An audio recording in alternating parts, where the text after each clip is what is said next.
আজ ২১শে এপ্রিল মঙ্গলবার ২০২৬ এইমাত্র পাওয়া আবহাওয়া অধিদপ্তর থেকে আজকের সবচেয়ে গুরুত্বপূর্ণ খবর।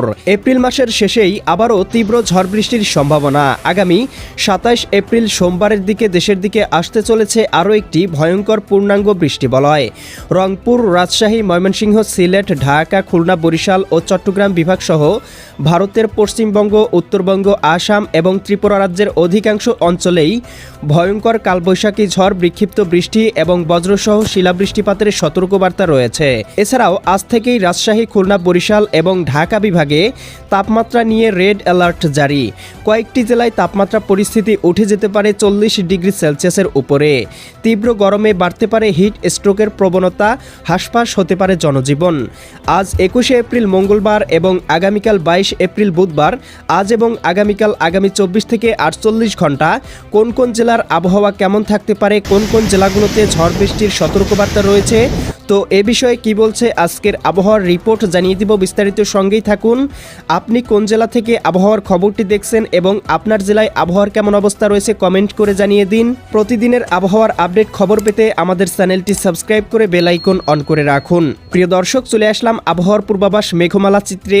এখান থেকে দেখতে পাচ্ছি আগামী ২৭ এপ্রিল সোমবারের দিকে একটি পূর্ণাঙ্গ বৃষ্টিবলয় বাংলার আকাশে প্রবেশ করতে পারে, যার প্রভাবে দেখতে পাবো এদিকে রংপুর, রাজশাহী, ময়মনসিংহ, সিলেট, এরপরে ঢাকা, খুলনা, বরিশাল, চট্টগ্রাম, ভারতের ত্রিপুরা রাজ্য, উত্তরবঙ্গ, মেঘালয়, আসাম এবং পশ্চিমবঙ্গের একাধিক জেলায় ভয়ঙ্কর ঝড় বৃষ্টির সম্ভাবনা রয়েছে। আমরা দেখতে পাবো এদিকে এই অঞ্চলগুলোতে ভয়ঙ্কর ঝড়ের সাথে তীব্র বিক্ষিপ্তভাবে শিলাবৃষ্টিপাত হতে পারে। এদিকে ২৮ এপ্রিল মঙ্গলবারের দিকেও দেখতে পাবো ভয়ঙ্কর বৃষ্টিপাত হবে সারা দেশেই। এদিকে বুধবারের দিকেও হালকা থেকে মাঝারি ধরনের বৃষ্টিপাতের সতর্কবার্তা রয়েছে এবং এই বৃষ্টিবলয়টি আগামী মে মাসের ৩ থেকে ৪ দিন পর্যন্ত বাংলার আকাশে অব্যাহত থাকতে পারে। প্রিয় দর্শক, চলে আসলাম এই মুহূর্তের পূর্বাভাস চিত্রে। এখান থেকে দেখতে পাচ্ছি আজকে সারাদিনের আবহাওয়া মোটামুটি পরিষ্কার, তবে আজ মধ্যরাতের পরপর সিলেট বিভাগের কয়েকটি অঞ্চলে হালকা পরিসরে বৃষ্টিপাত হতে পারে। জকিগঞ্জ, জয়ন্তীপুর, চতকবাজার, বিশ্বম্ভরপুর, ফেনারবাগ, এদিকে জগন্নাথপুর, বালাগঞ্জ, এদিকে মৌলভীবাজার, কুলাউড়া, এদিকে কামালগঞ্জ, হবিগঞ্জ, বানিয়াচং, ইতনা, এদিকে বড়লেখা, সিলেট, চারখাই, এই অঞ্চলগুলোতে দেখতে পাচ্ছি ৮ থেকে ১০ মিলিমিটার হালকা পরিসরে বৃষ্টিপাত হতে পারে।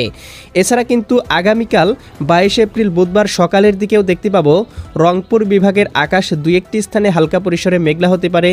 এছাড়াও এদিকে ময়মনসিংহ, জামালপুর, শেরপুর, নেত্রকোনা, রংপুর, গাইবান্ধা, কুড়িগ্রাম, নীলফামারী, লালমনিরহাট, দিনাজপুর, ঠাকুরগাঁও, পঞ্চগড়, এছাড়াও ঢাকা, দোহার, ফরিদপুর, এদিকে শিবচর, মাকসুদপুর, মাদারীপুর, গোপীনাথপুর, গৌরনদী, টুঙ্গিপাড়া, এছাড়া দেখতে পাচ্ছি এদিকে কাপাসিয়া, হোমনা, ব্রাহ্মণবাড়িয়া, এদিকে কাতিয়াদি, নাসিমনগর, কিশোরগঞ্জ অঞ্চলগুলোর আবহাওয়াও আংশিক পরিসরে মেঘলা থাকতে পারে। ভারতের ত্রিপুরা রাজ্য, উত্তরবঙ্গ, অলিপুরদুয়ার, গোয়ালপাড়া, গুয়াহাটি অঞ্চলগুলোতেও হালকা পরিসরে আকাশ মেঘলা থাকতে পারে। এছাড়া কিন্তু আগামী কয়েকদিন খুব একটা দেশে বৃষ্টির প্রবণতা নেই বা বৃষ্টিবলয় সক্রিয় নেই বললেই চলে। প্রিয় দর্শক, এই মুহূর্তের ইউরোপিয়ান উপগ্রহ স্যাটেলাইট চিত্র থেকে দেখতে পাচ্ছি গত রাতেই সিলেট বিভাগের উপর দিয়ে বয়ে গিয়েছে একখণ্ড বৃষ্টিবলয়, যার প্রভাবে সিলেট বিভাগের দুই একটি অঞ্চলে হালকা পরিসরে বৃষ্টিপাত হয়েছে। ভারতের উত্তরবঙ্গের কয়েকটি অঞ্চলে বৃষ্টিপাত হয়েছে। তবে আমরা দেখতে পাচ্ছি এই বৃষ্টিবলয়টি এখনও সক্রিয় রয়েছে জকিগঞ্জ, চারখাই, জয়ন্তীপুর, সিলেট, বড়লেখা। সকালের মধ্যেই এই অঞ্চলগুলোতে হালকা পরিসরে বৃষ্টিপাত হচ্ছে। এছাড়া কিন্তু সারা দেশের আবহাওয়া মোটামুটি পরিষ্কার রয়েছে।